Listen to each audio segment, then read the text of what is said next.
think it's Desmond Tutu that said, it's all very well, we're pulling these people out of the river, but if we went upstream and worked out why they're falling in. And I think the menopause is a bit, for me, it's a little bit like that. If we can catch them before they fall into the river and they can set up a good quality of a lifestyle, getting things in place, then that shift, that transition could be so much more comfortable.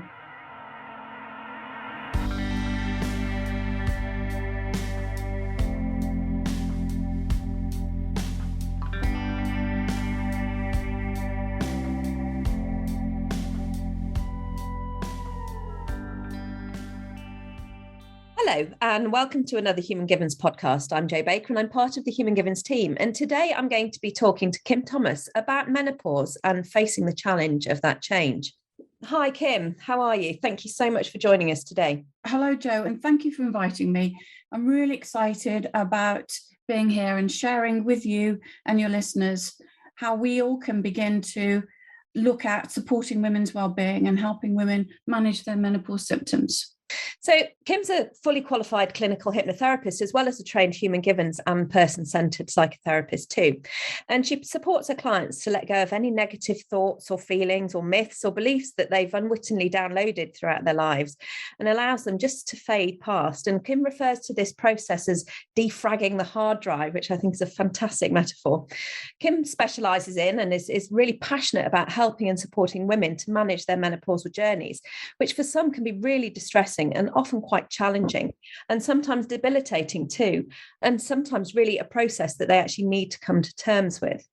And recently, menopause seems to have been a topic that's been highlighted in women's health, which is really great news because all women are going to experience this change at some level in their lives. And for some, the symptoms and treatment methods are just really not understood at all, with many women experiencing so many unknown perimenopausal symptoms for years. So, Kim, such an important subject and really not explored in that greater depth until more recently. Kim, for many years, the menopause has been known as the change, the end of menstruation, but it's a bit more complicated than that, isn't it? It is. And but for some it isn't, for some it is. So it really does depend. So what we know about women's symptoms, and I've got a list here when I'm working with clients of 32 symptoms, but it doesn't just stop there. It rolls over. So for some, it can take over their lives. For others, they can simply sail through it. The menopause itself is actually, curiously, just one day. There are 3 stages. There's a series of gradual changes that the body begins to adjust through a time, and Mother Nature very carefully does try and assist us in this as our shifting hormones. And literally, the menopause is when we stop menstruating. So it's officially when a woman has not had a period for 12 or 9, depending on who you look at, consecutive months. This is for women reaching menopause naturally. Okay. The time leading up to that is called the perimenopause. This is when women are still having their periods, but perhaps notice a few changes. Perhaps are less tolerant, more anxious, or just not managing life quite as well as they were before. This can sometimes lead a woman to go to her GP. And GPs are hopefully becoming more aware and are stepping forward. But historically, a GP had perhaps less time to share, would prescribe sleeping pills or antidepressants, which were often, in my view, prescribed quite unnecessarily. Unable to join the dots up, then women would go away, then on a cycle of taking whatever medication is being prescribed, and really the symptoms not changing, perhaps it's still, being really difficult with what's going on for them.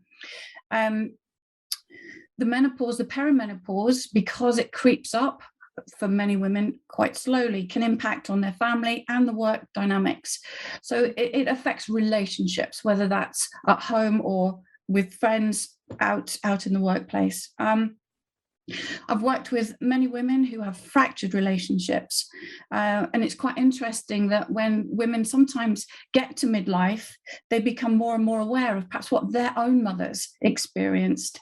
And as they reflect back, think about how they were as teenagers managing their mother in this time. And it can be a real eye-opener. That's so interesting, Kim, because I actually haven't ever, much to my shame, ever thought about it like that. But I have thought about my mum's own journey, which was one of those very simple, and it just stopped. And she had very few other symptoms, and she was in her 50s when that happened for her. I hadn't actually really reflected about the dynamics in our relationship at that time, and how that might have impacted on that. And I think I'd already left home when that happened for her. However, my journey has been completely different to that, and started at a much younger age. And and that's something that we are more and more aware of now, aren't we? Things are happening at a much younger age for some people. They can. And the average age, they say, is 51. Obviously there are other medical reasons why that can change, but we can be curious why that might be happening. I mean, a personal theory I hold is that we are experiencing more and more stress in our lives, and we know that a stress hormone that comes in, our cortisol and adrenaline, is going to shut down unnecessarily functions in the human body, because we're all about survival. So perhaps there could be a link between that cortisol adrenaline link and the body going, haven't got the energy to put into this hormone balance right now, and so perhaps could bring about an earlier menopause. I don't know. We can also look at food, nutrition, environment. There's many different reasons, perhaps, and hopefully in time that will come to light. Be better understood. And is there a genetic element to that? Because it wasn't until I started experiencing symptoms and was told by GPs and various other health professionals that I was far too young. And my dad actually told me that my grandma was 38. Yes. Yeah. Genetics definitely have a key role in this, not just physically, but emotionally, because we can have an expectation.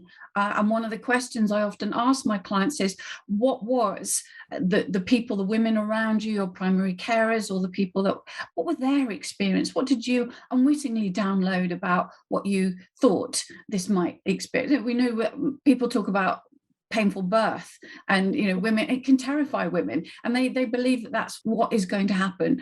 But yes, genetics and the timeline do correlate, but not always. No. Okay. Something that I've been more aware of, I think perhaps because of conversations I've had with you, Kim, in the past, and also the age that I'm at, just more aware of some young women, very young women in their 20s and late teens going through this experience as well. Yeah. And so I think we just need to be aware that it is not something that is the sole domain of women in their 40s and 50s. Absolutely, 100%. And Jo, the thing that can be so tragic is that if it's not recognized, these young women could have their eggs harvested. And because they are dismissed, don't be ridiculous, you're far too young, then it's put right on that back boiler until it's too late. And so again, a greater awareness and education needs to be put in place, so that these women can, the technology is incredible these days, and to harvest those eggs and store them until a point when you're ready perhaps to start a family would be such an emotional relief for these women. Huge. It would be, literally life altering. Yeah. So you talked about the, I think, 32 symptoms that you have a list of, but, so what sorts of things do people experience? What effect do women have emotionally and physically? Well, we're going to use that wonderful phrase, it depends, doesn't it? That phrase has recently made its way onto some Human Given students' t-shirts. Yes. And that's the thing, isn't it? Circumstances really do alter cases. So but as an overview, what sorts of things might we see? And it's about joining the dots up, because so let's just say, and we know as HG therapists, the cycle of depression that's in there. So if we're not getting that good quality of restorative sleep, then our needs aren't going to get met. And so sleep can be a real key precursor to other things that are going to go on. So we can feel quite anxious, we can feel quite low, we can lose the motivation to get up, to meet friends, to give and receive attention, to have that, the sense of purpose that goes in there. So the weight gain can slowly creep up. We'll cover some of that as well, because weight is a huge one that comes in, because women and their self-esteem, am I still attractive, etc., etc. There's so much that's going on, but anxiety is one that creeps up, and it can be really confusing for many women, because they go, but I used to be able to manage this. I don't understand why I'm not. And it doesn't make sense. So that, it's kind of what is going on. And that's when they start to think they're going mad, that there's something going on cognitively for them. And of course, that's the brain fog that can kick in. Absolutely. So if you were working with somebody who's experiencing those symptoms, then perhaps starting to help them work on their sleep is a really good place to start, because we know sleep has such an effect on all of those things. And, I hear many women talking about, disturbed sleep and intermittent insomnia with menopause symptoms. So how might you begin to work with that? Well, we'll look at, first of all, what's going on for them. So when I work with clients, I provide them with sleep diaries, food diaries, hopeful, happy thinking, positive thinking journals, many different, again, depending on what the client brings to the table. But when it comes to sleep, we might look at what sleep hygiene they've got in place. What are they actually doing? So we encourage things like having single duvets. So the partner that might not get so frustrated with the duvet, backwards and forwards, because that disturbs the other people as well. Being able to sleep, have some ventilation in that room, having cotton. Having a hot bath or a hot shower, interestingly, lowers the body temperature. So all the things that we would set up, starting to train the brain, not activating, stimulating anything exciting, just everything very calm. Chamomile tea, reading a really relaxing book or magazine, nothing that's going to spike anything. Food is really key in there again. And what might be okay for you or myself will be completely different for somebody else. And so it comes down to finding a greater awareness for that woman, that she can suddenly go, aha, right, I get that. If I consume that, or if I behave like this, that's going to, anxiety, we know that cuts across good quality sleep. So I guess it's, and poor sleep, feeds into anxiety, doesn't it, as well? But so I guess all of this that you're saying is really about the raising awareness, educating, and really giving your client back a sense of control, that actually they do have an element of control over some of these things. They can make small improvements in each area that will add up to a larger improvement overall. One thing we know, Jo, about control is that people don't believe in themselves that they have that capacity to find control. And that may be for various reasons. But that lovely 7-11 technique that we've all learned with human givens, just practicing that, and it can be absolutely mind-changing, because they suddenly realize, just before they go into a meeting where previously they may have got a little bit more anxious, a little bit more worked up, throw in the menopause, then that adds up a bit more. I'm going to have a hot sweat. My colleagues are going to see me. I'm going to have hot 7-11 breathing. And they can go into that meeting without that activated level of arousal that's going on for them. And I think you touched a little bit earlier on people's expectations of how they will experience menopause because of what they've heard, what they've seen in the media, perhaps, tales from parents and grandparents, etc. And so if there's an expectation that your sleep is going to be poor at a certain period in your life, then it's likely that your sleep will deteriorate. And if there's an expectation that when you wake in the night, oh my goodness, I've woken in the night because I'm menopausal, and then the brain's active. And so I'm sure, using the psychoeducation around that is hugely, hugely empowering to your clients. Yeah.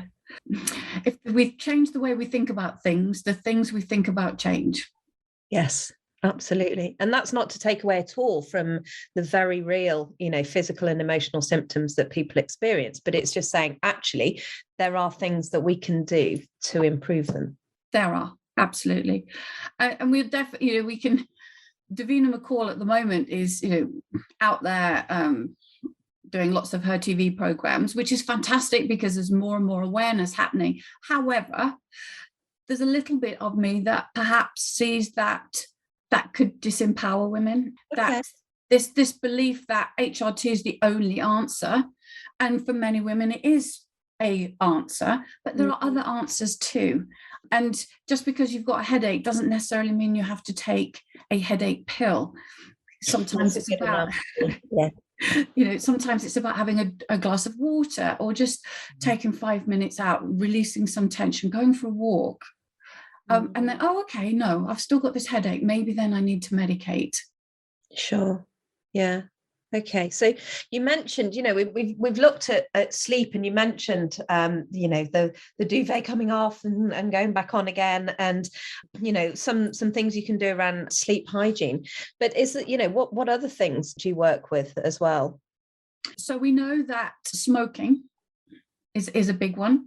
So we work a lot on helping clients to get rid of, if you like, some of those habits that perhaps could hinder calmer transition with the menopause. So caffeine, alcohol, smoking, excessive use of the gym, interestingly enough. Really? That's interesting. Okay, because we're all told to get more active, and I guess there's is that to do with the increase in cortisol? Absolutely. So it's spiking those stress hormones again, and anything to reduce stress in the body during this time. Right. And it might have been a conversation with you actually, but I remember somebody saying to me that actually running during perimenopausal transition is not so good for women, and actually you should just be able to, if you're running, that you should be running at a pace where you can have a conversation with your friend. And actually walking is much better, and I guess that again is to do with those, the hormonal effect in the body. Yeah, if we create stress, the liver and the adrenals have to do some really strong, important work. And we actually need the liver and the adrenals to stop, because the liver actually can give out a very weak estrogen. But if it's diverted off to deal with cortisol and adrenaline, it doesn't have time to do that, because it's not a priority. No, of course, because at that point you're going into fight or flight, aren't you? Yeah, of course. Yeah. But would you recommend things like, the strength activities, the more weights activities for women? Absolutely. It's about bone density. So those sort of fast walking, using weights, you don't have to go to the gym. You can use tins of baked beans or something, anything that's just going to carry the shopping. There are many different ways of helping that bone density, but not running, not going to the gym, but just gently. It's more a nice long stroll as opposed to a sprint. Yeah, that makes sense. So we've talked about, sleep and perhaps people experiencing night sweats. What about hot flushes during the day? I know you said about 7-11 breathing, but is there anything else that people can be doing to help that? Okay, so whether you're in the workplace or at home, it's finding this level of control, taking in that 7-11 breathing. But again, as HT therapists, we all know the value of using guided imagery. And it's quite interesting how if you can just take 5 minutes or even 2 minutes and start rehearsing, imagine what it feels like to step out into the snow or under a waterfall, or just dipping your toe into an icy cold lake. What does that begin to feel like? Because it's amazing how the body can then start to send those cooling thoughts and feelings. I remember when Gareth and I were on our part 2, and I think it was Joe, but it might have been Ivan. They taught a technique of using an ice mask. So this mask of ice can just appear in front of your face, and it doesn't have to touch your face, but it can just be near enough that you feel that cooling sensation. And we did an exercise where we used that on each other, and it was absolutely astounding, the sensation that you would get from that cooling. Yeah, we've got all our senses, and we can use those in that guided imagery. And for some clients, the auditory isn't as powerful, so you might use a photograph. We all know if we see something that's absolutely horrific, how our body can sort of tense up and respond to that picture. Well, if you show a picture of somebody with a bikini on stepping into a lake with ice floating on the top, ooh, you can imagine. You immediately have that sensation. I just got a shiver just then, actually. Yeah. Okay. So really, really powerful use of the imagination. Yes. Yeah. Yeah. Yeah. Excellent. Okay. And what about when, women are experiencing, you talked about, the effect on relationship dynamics that can perhaps be due to mood or sleep disturbance. What about when it's impacting their sex drive? That can be a real challenge, because it comes down to, again, their own sense of their self-confidence and their belief of who they are. And if that relationship is based on one particular story about what they look like, then that can be the different. And hopefully, a relationship has evolved enough to see it as a friendship of something far deeper than that sex drive that comes in there. Because let's face it, we are no longer going to produce babies, so that natural drive is going to alter, and that's okay. But then it comes down to the caring, loving, deeper part of a relationship, because making babies is gone. We now move into something far more profound for many people, but it can be difficult, and we do need to have understanding partners, and again, better quality sleep, being able to be less stressed is really going to add to helping that libido come back up a little bit. Absolutely. And what about some, I know that a friend of mine felt that her personality had completely changed. Well, some people do. They think that old person is gone.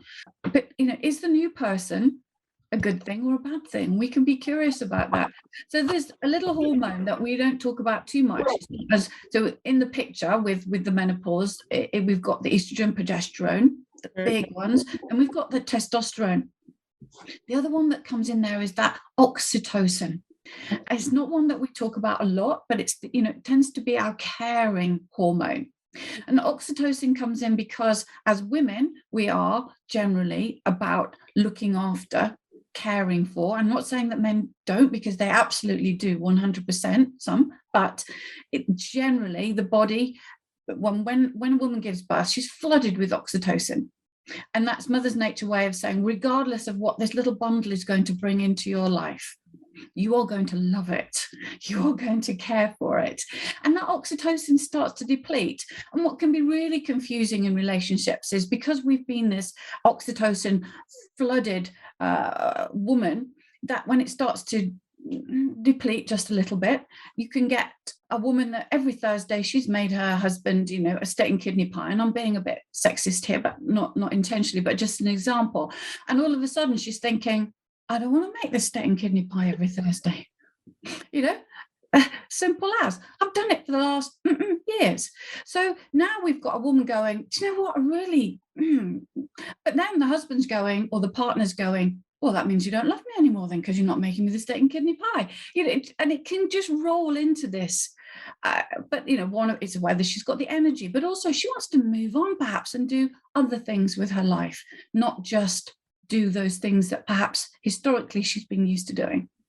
And I wonder if this, is quite a precursor to some couples seeking couples therapy, as well as their, might have shared a similar model of reality for the big part of their relationship. And then perhaps if one or both are going through the menopause at the same time, then those models of reality shift, and then that shared understanding needs to come back together.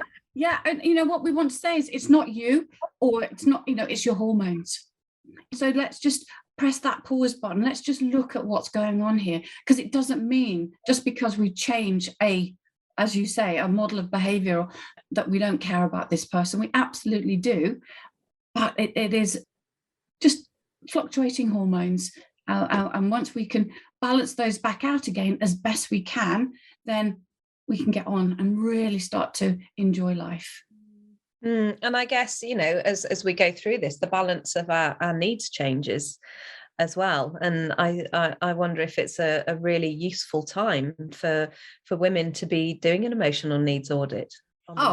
And I'm sure that's something that you do with your clients anyway, Kim.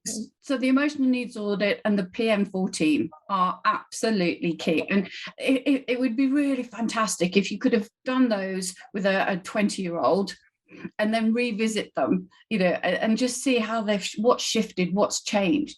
And I've got clients that say, I revisit it every month.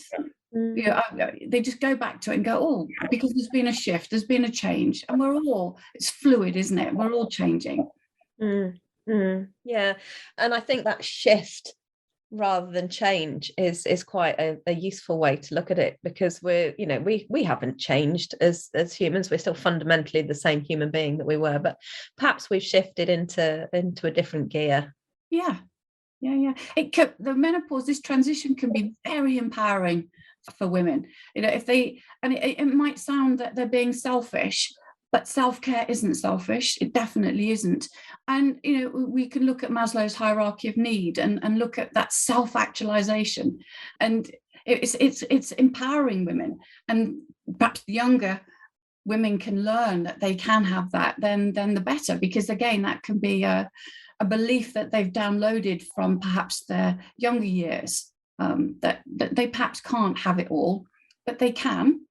Menopause women come up against a barrier because they are having to manage things because their energy levels might be dropping slightly.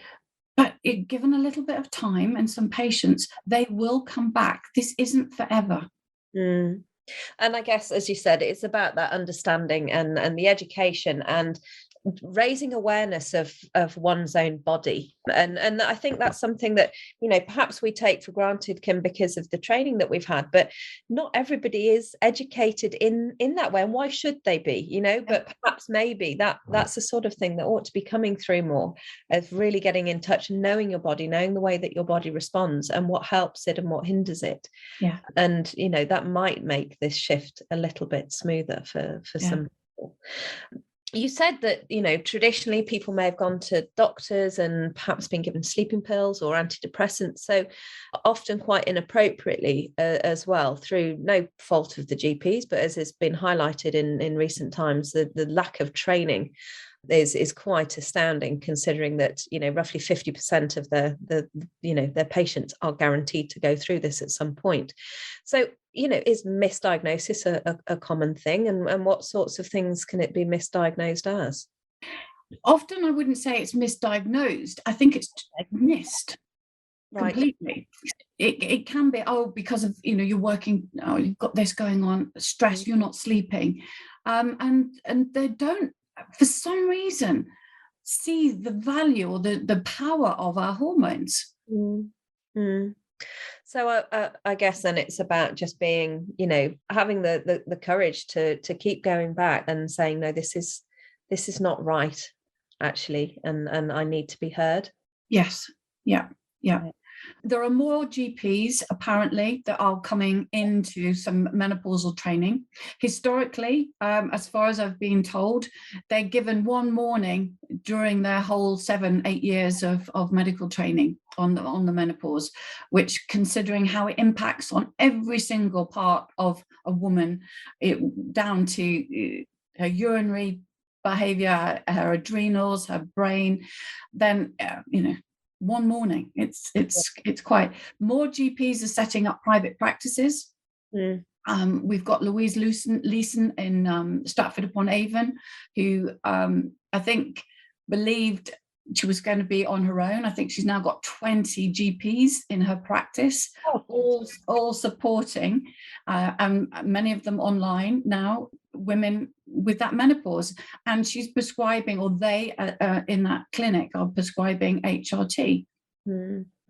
Oh, that's amazing. And we're lucky that we do have quite a few GPs that come through our training with the Human Givens College. So there is definitely that awareness is raising, and I know that they're going out and doing some really, really fantastic work. So your way of working, how does working from the human givens perspective help?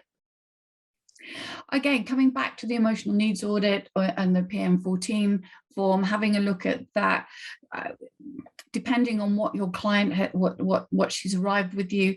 But if it's about sleep, working with the sleep, it's about weight. That's a big one for many women. The diet industry's got a lot to answer for, and the yo-yo dieting does not work with menopausal women. We need a constant energy flow. We don't need that spiking of the blood sugars. In the 20s, you could perhaps eat all what you did and not get a good night's sleep and still thrive. Midlife women, unfortunately, can't pull out the same things that they could. The fat around the middle that midlife women really struggle with, and that I say that's one that comes into my room quite often, can be associated with excess levels of stress hormones. Again, back to that cortisol, cheeky little number there. And this can happen before the menopause, of course, but if we're in a chronic state of stress, then the body's encouraged to store fat, particularly around the middle, because it comes back to that fight or flight response, where our stress hormones are released, because they're thinking that there's imminent physical danger. So they generate this response to the run or fight. But if you're in that constant state of chronic stress, the one thing the body does is think, I need to store this because I need enough energy. And it stores it around the middle because it can very quickly be converted from that liver back into danger, into that energy when danger comes. But of course, the danger doesn't come. So we're left with that fat around the middle. So again, back to reducing stress, the 7-level breathing, all those relaxing techniques that as HG therapists we are trained to use. They are absolutely magic wands for women and their well-being. So I guess you're really looking at approaching it from a cognitive and a behavioral and also an interpersonal relationship point of view as well. It is a holistic approach. It is looking at the whole of that woman, everything in her lifestyle, and say, okay, perhaps if we tweak that, if we can work with this, then your journey, this shift, could be made far more comfortable than if you are so stressed and so anxious and you're used to having a big bar of chocolate and a bottle of red wine at the end of the day, because that's what you've used so far to press that pause button. It's only going to exacerbate those symptoms. It's only going to make things worse. And it's like, this isn't forever. This is just while we get that body back into sync, getting those hormones back to a comfortable level, if you like, whether that's with HRT or without HRT. And I guess that's where, guided imagery can be, really, really helpful, because a lot of it is about changing the narrative, isn't it? And I think you hear time and time again, people saying, oh, I deserve a glass of wine, or, I deserve a bar of chocolate, or whatever it is, because that narrative of because I'm worth it, which has just, been the most horrendous marketing, and using guided imagery to perhaps put in a different narrative, a new narrative of, what you do actually deserve, and the nurture and care and the kindness. Absolutely. And it's not about never having these things, not celebrating, because we are a society that celebrates with these foods or drinks, products. But, sugar is such a big one in this picture, and sugar really can spike a hot flush. That's very common in women. So it's a bit of doing a bit of a risk assessment. There's a birthday coming up. Of course, we might have cake. Absolutely. But if you're aware of that, as opposed to it just hitting you like a tsunami, it's that risk assessment. Yeah. Is it, I'm going to have this cake. I know that I may get a hot flush or feel more anxious or feel more fatigued after I've had that sugar. However, I'm going to make sure that I counterbalance that with half a pint of water. Water is key all the time. Water, hydration. How many clients do I see? And they go, well, I have a cup of tea in the morning and then have a sip of water at lunchtime. And then I have a couple of coffees. And I'm like, whoa, just if you have hydration. So yeah, it's that risk assessment. I'm going to have that cake. I'm going to have this. I'm going to celebrate. I'm going to enjoy life. Absolutely 100%. But working out what you can do to balance it out.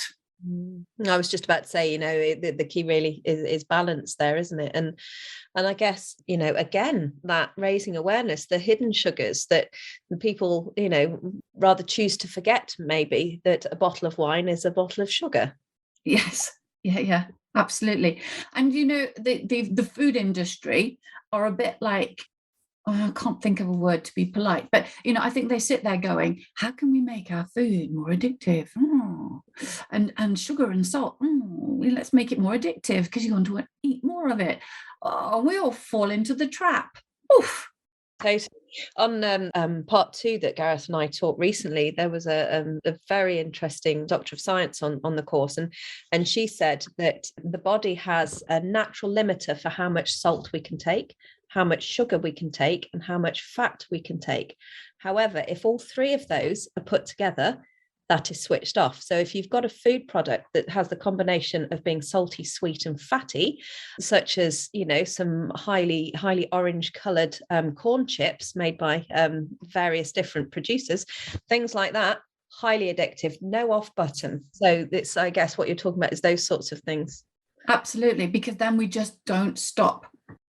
Just keep on going, and they don't satiate our appetite in any way, shape, or form, because it's just a habit and becomes a craving, and then, so that addiction is going there. The only way we satiate our appetite is by having good fats. Absolutely lovely. Omega-3s are key for menopausal women. Enough eating the rainbow, all those vitamins and minerals. Then the body's going to go, okay, I feel satiated. So many people are overfed and undernourished. So you said about the healthy fats, and I guess, what most people associate with being important if they are trying to lose weight that creeps on in middle age, is going on a low fat diet. But, I think fortunately, we've been educated enough in more recent years that actually that can do more harm than good. So when you talk about healthy fats, what sorts of things can be helpful? Things like avocados, nuts, oily fish. They're really anything that we can see that the omega-3s are in there. They're going to help. They help with moods as well. There's lots of research about how having enough omega-3s can really benefit us, which with brain fog going on, we need some clarity in our thought processes. So absolutely. And I guess another key point to that as well is not cutting out starchy carbohydrates as well, because we know that if people do that, the brain needs the glucose or the ketones, but the brain needs the glucose to be able to function. So if we're cutting out these food groups, then we get that foggy thinking and raised stress levels and depressed. I mean, that poor humble potato has had such a bashing, hasn't it? But it's actually incredibly nutritious. But it's not nutritious if you pile it full of stuff. Yeah. And that's I guess, so it's thinking about taking it back to natural food sources, I think, is what you're saying, isn't it? So really cutting down on the processed foods is going to be really beneficial, which have got hidden sugars in. Sure. But a lot of foods have got, we call them phytoestrogens. And so phytoestrogens are natural estrogens that can be found in food. So the more of those that a midlife woman can consume, again, naturally, she can help to balance out that estrogen decline in her body. So what sorts of foods contain them? Things like spinach, lots of leafy chickpeas, tofu. There's lots of lovely foods out there that we can pile our plates up with. And again, it's this, I need to eat less food because, back to that diet industry, to speed up our metabolic rate, to have energy, to metabolize ourselves, we need to eat more food, not less, because it's going to get sluggish.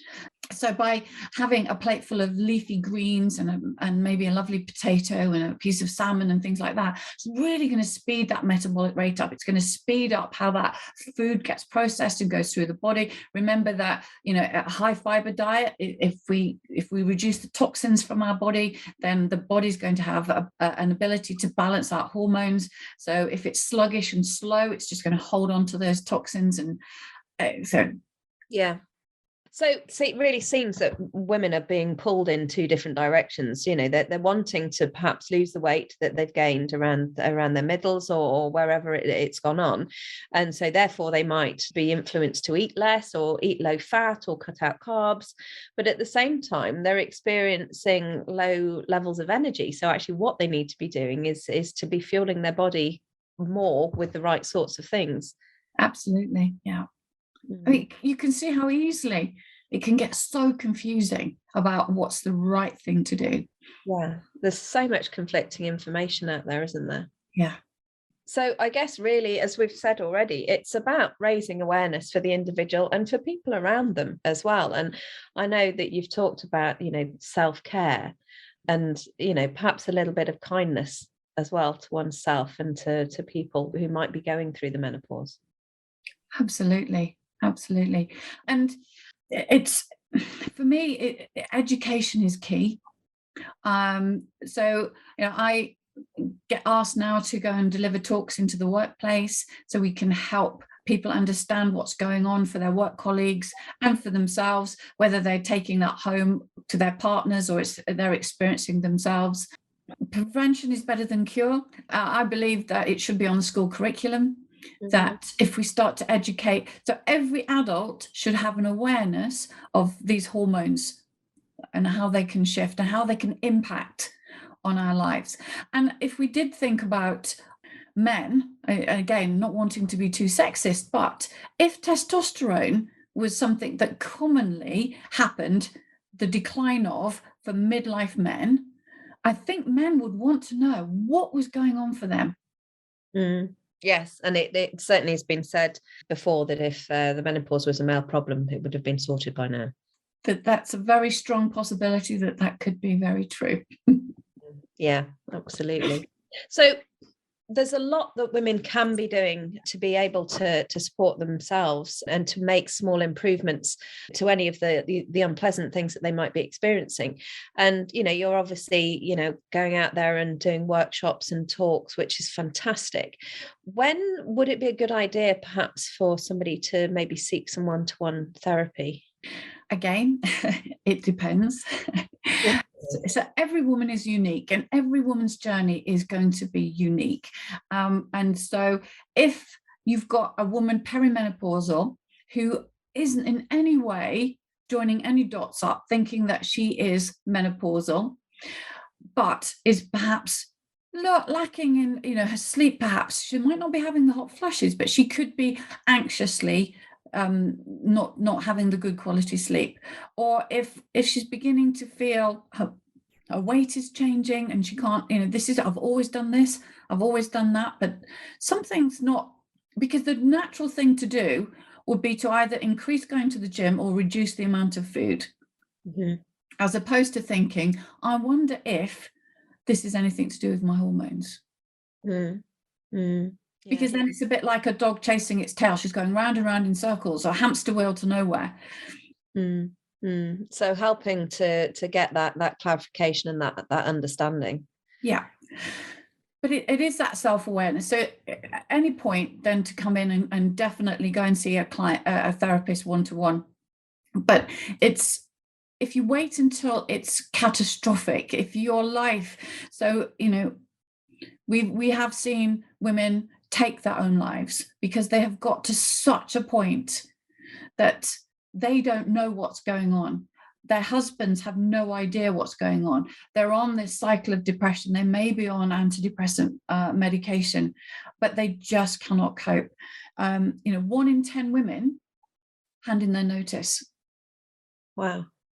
At work because they just feel that they can't keep going. So, wouldn't it be lovely to catch them? I think it's Desmond Tutu that said, it's all very well, we're pulling these people out of the river, but if we went upstream and worked out why they're falling in. And I think the menopause is a bit, for me, it's a little bit like that. If we can catch them before they fall into the river and they can set up a good quality of a lifestyle, getting things in place, then that shift, that transition could be so much more comfortable. Yeah, absolutely. Well, Kim, certainly that's all the questions that I had for you today, but this is your area of expertise. So is there anything else that you would like to add to any of what we've already discussed today? I think for me, it's such an important topic, and it's one that I know I could have, bore people for hours and hours and hours on, because it really does impact on well-being, and we want the very best for everybody to live a life well lived. And so, I think it's, don't give up hope that you can take some control, you can manage this change. It is possible. And just by talking to somebody with some understanding will really begin to make a difference. And if in doubt, go to your GP. I give my clients letters to take to their GP, and also a list of questions to ask, so they go forearmed to sit there, because it's very easy to be bamboozled by what a GP has got to say. Yeah, that's really helpful, Kim. Thank you so much. And all of the resources that we've discussed today can be found in the podcast description, as well as links to Kim's website and her therapist profile on the Human Givens Register. Kim, thank you so much for taking the time out of your busy schedule to talk to us today. And I know that with roughly 50% of the world's population destined to go on this journey personally, and the other 50% likely to know somebody who is on the journey, your knowledge and advice and everything that we've covered today is going to be of a real help to our listeners. And thank you to our listeners as well for joining us. Until next time, goodbye.